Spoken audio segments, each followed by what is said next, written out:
નમસ્કાર વિદ્યાર્થી મિત્રો, હું છું પરેશ ધારાવિયા અને તમે જોઈ રહ્યા છો પીડીસી એજ્યુકેશન. તો આ વિડીયોમાં આપણે વાત કરીશું પ્રિપોઝિશનની, જે ઇંગ્લિશ ગ્રામરનો ખૂબ જ અગત્યનો વિડીયો છે. તો જોઈએ આજનો વિડીયો. અને હા મિત્રો, જો તમને વિડીયો ગમે તો લાઈક કરજો, શેર કરજો અને સબસ્ક્રાઇબ કરજો અને કમેન્ટ જરૂરથી કરજો. તો જોઈએ આજનો વિડીયો. પ્રિપોઝિશન એટલે શું, એની વાત કરવાની છે. On, at, for, by, over, about, of એવા 25 થી વધારે અથવા તો 25 જેટલા પ્રિપોઝિશન આપણે વાક્યમાં ઉપયોગ કરીએ છીએ. ક્યારેક આપણે એક્ઝામમાં, કોમ્પિટિટિવ એક્ઝામમાં ખાલી જગ્યા ઘણી પૂછે છે, એમાં on, at, for, by, over, about, of એવું ખાલી જગ્યામાં મૂકવાનું હોય છે. તો કયો શબ્દ, કયો પ્રિપોઝિશન ક્યારે મૂકવાનો છે એના વિશે આપણે ચોક્કસ વાત કરીશું. આજના વિડીયોમાં આપણે વાત કરીશું on, at, for, by, over, about અને ઓફ. આ 7 પ્રિપોઝિશન ની વાત કરીશું. નેક્સ્ટ બીજા પાર્ટમાં પણ આપણે 7 પ્રિપોઝિશન તો લઈશું, જેથી કરીને આપણે ઇંગ્લિશ ગ્રામર, હમણાં જ ટેટ ટાટ એક્ઝામ આવી રહી છે, તો બધા વિદ્યાર્થી મિત્રોને ઉપયોગ થઈ શકે. તો જોઈએ ઓન ના કઈક નિયમ છે. શું નિયમ છે કે બે વસ્તુની સ્થિતિ દર્શાવવા ગુજરાતી અર્થ ઉપર, કોઈ પણ બે વસ્તુ હોય એની સ્થિતિ દર્શાવવાની હોય, ગુજરાતી અર્થમાં આપણે એને ઉપર કહેતા હોય એવો અર્થ થાય તો ઓન મૂકવું. બે વસ્તુ એકબીજાને સ્પર્શ કરતી હોવી જોઈએ. બે વસ્તુ તો બરાબર છે, બે વસ્તુની સ્થિતિ દર્શાવવાની હોય ત્યારે ઉપર એવો શબ્દ અર્થ થતો હોય ત્યારે ઓન મૂકી શકો. ઉપરાંત એ બે વસ્તુ છે ને એકબીજાને સ્પર્શ કરતી હોવી જોઈએ, એ એની કન્ડિશન છે. ઉદાહરણ તરીકે આપણે જોઈએ, my books are on the table. On the એટલે ટેબલ ઉપર છે. ટેબલ અને બુક બંને એકબીજાને શું કરે છે તો કે સ્પર્શ કરે છે. તો શું કીધું, my books are on the table એટલે કે બંને એકબીજાને સ્પર્શે છે. ઉપર બુક છે ટેબલ ઉપર પડી છે એટલે તો ઉપર એવો અર્થ થાય છે, તો શું મુકાય, ઓન મૂકી શકાય છે. એના પછી જો ખાલી જગ્યા પછી તારીખ, અઠવાડિયાનો કોઈ પણ દિવસ હોય અથવા તો કોઈ તહેવાર હોય તો એનો ઉલ્લેખ થતો હોય તો શું મૂકવું, ઓન મૂકી શકાય છે. ઉદાહરણ તરીકે જોઈએ, રવિ વિલ કમ ઓન ફ્રાઈડે. તો અહીંયા ફ્રાઈડે છે એ દિવસ છે, શુક્રવાર છે. શુક્રવાર છે એટલે કે અહીંયા તમને એમ કહે છે, અહીંયા ખાલી જગ્યા આવી રીતે હોય કે રવિ વિલ કમ ખાલી જગ્યા ફ્રાઈડે, તો એનો મતલબ શું થશે તો કે એમાં આવશે ઓન. કેમ કે પાછળ શું કીધું છે, તારીખ, અઠવાડિયાનો કોઈ પણ દિવસ અથવા તો તહેવાર હોય તો એની આગળ તમે શું મૂકી શકો છો, પ્રિપોઝિશન તરીકે તમે એની આગળ ઓન મૂકી શકો છો.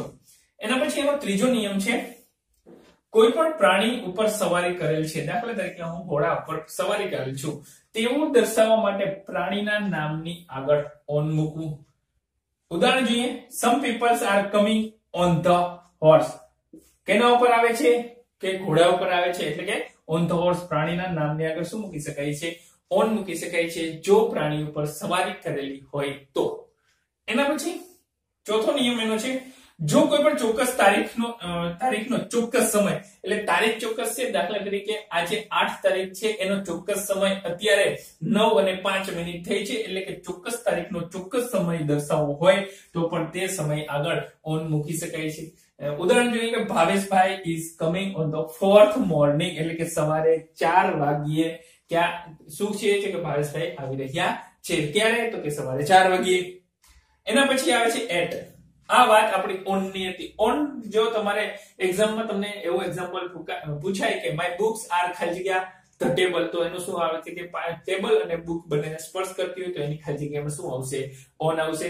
બીજું છે કે તારીખ, અઠવાડિયા અથવા તો તહેવાર હોય તો એની આગળ શું મૂકી શકાય, ઓન મૂકી શકાય. કે કોઈ સવારી કરતો હોય અને પ્રાણી આગળ તમે ઓન મૂકી શકો. ચોક્કસ સમયનો તારીખ, ચોક્કસ તારીખનો ચોક્કસ સમય દર્શાવો તો પણ શું મૂકી શકાય, ઓન મૂકી શકાય છે. એના પછી એટ આવે છે, ઘડિયાળનો ચોક્કસ સમય દર્શાવવા માટે. યાદ રાખજો કેનો, ઘડિયાળનો ચોક્કસ સમય દર્શાવવા માટે એટનો ઉપયોગ થાય છે. ઉદાહરણ જોઈએ કે Ramesh will start his shop at 9 o'clock. શું કહે છે કે રમેશભાઈ છે એ પોતાની દુકાન છે એ કેટલા વાગે ચાલુ કરે છે, 9 વાગે, એટલે કે 9 o'clock ચાલુ કરે. એટલે ચોક્કસ ટાઈમ દર્શાવવા માટે, ઘડિયાળનો ચોક્કસ ટાઈમ દર્શાવવા માટે એની આગળ તમે એટ વાપરી શકો છો.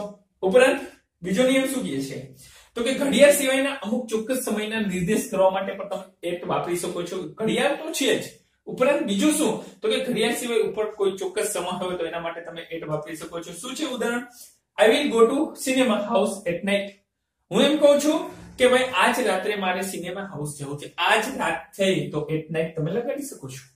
આગળ એટ પ્રિપોઝિશન તમે મૂકી શકો છો.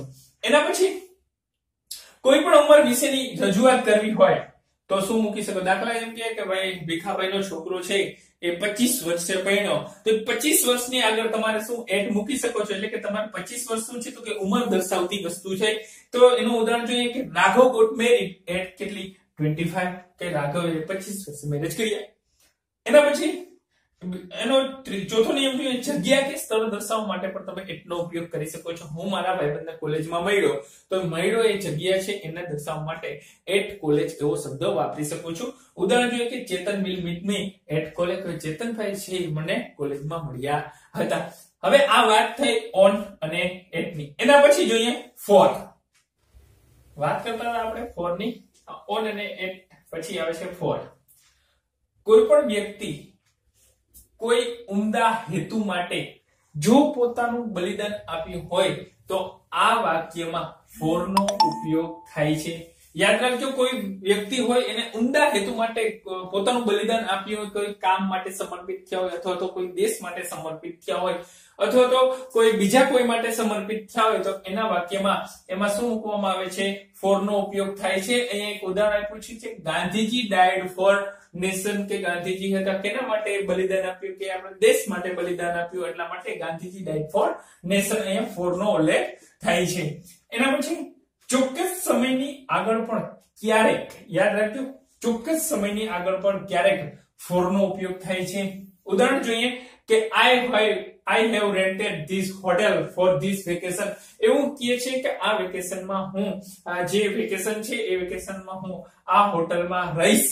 એટલે કે this hotel for this vacation. this vacation એટલે કે ક્યારેક ચોક્કસ સમય માટે પણ એનો ઉપયોગ થાય છે, એટલે કે for નો ઉપયોગ થાય છે. પછી આવે છે by. by નો ઉપયોગ ક્યારે થાય? તો કે by એટલે દ્વારા. દ્વારાનો એક જ અર્થ, એટલે કે by દ્વારા સૂચવાય છે, જે એજન્ટ તરીકે સૂચવે છે. ઉદાહરણ જોઈએ કે the lion is killed by a hunter.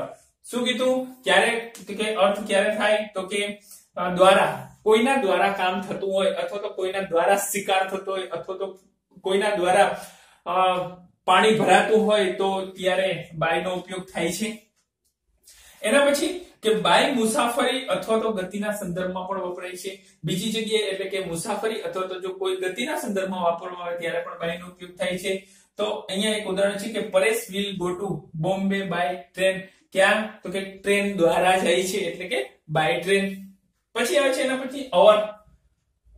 અહીંયા અવર નો ઉપયોગ અર્થ પણ ઉપર જ એવો થાય છે, પણ અહીં કોઈ બે વસ્તુઓનો સીધો સંપર્ક હોતો નથી. આપણે ઓન માં એનો અર્થ ઉપર જ થતો હતો, પણ અહીંયા કોઈ પણ બે વસ્તુનો કેવો સંપર્ક હોવો જોઈએ? તો કે સીધો સંપર્ક હોવો જોઈએ. જ્યારે અહીંયા અવર છે એનો અર્થ પણ ઉપર જ થાય છે, પણ અહીંયા કોઈ પણ બે વસ્તુનો સીધો સંપર્ક હોતો નથી. તો કેવું હોય? તો કે કોઈ પણ વસ્તુ લટકતી હોય, ઉડતી હોય, ઘૂમતી હોય એવો અર્થ અહીંયા સૂચવે છે. અહીંયા અવર એટલે શું? તો કે કોઈ પણ વસ્તુ લટકતી હોય, એટલે કે દિવાલે ચોંટાડેલી હોય, ખીલીમાં ચોંટાડી હોય ત્યાં લટકતી હોય, અથવા તો ઉડતી હોય, અથવા તો ઘૂમતી હોય, તો ત્યારે અવર નો ઉપયોગ થાય છે. તો ઉદાહરણ જોઈએ કે a fan is over my head, કે જે પંખો છે મારા માથા ઉપર છે.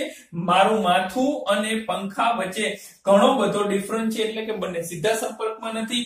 પંખો છે એ દિવાલ ઉપર લટકે છે, અને હું ક્યાં છું? તો કે હું નીચે છું, એટલે કે મારી ઉપર પંખો છે.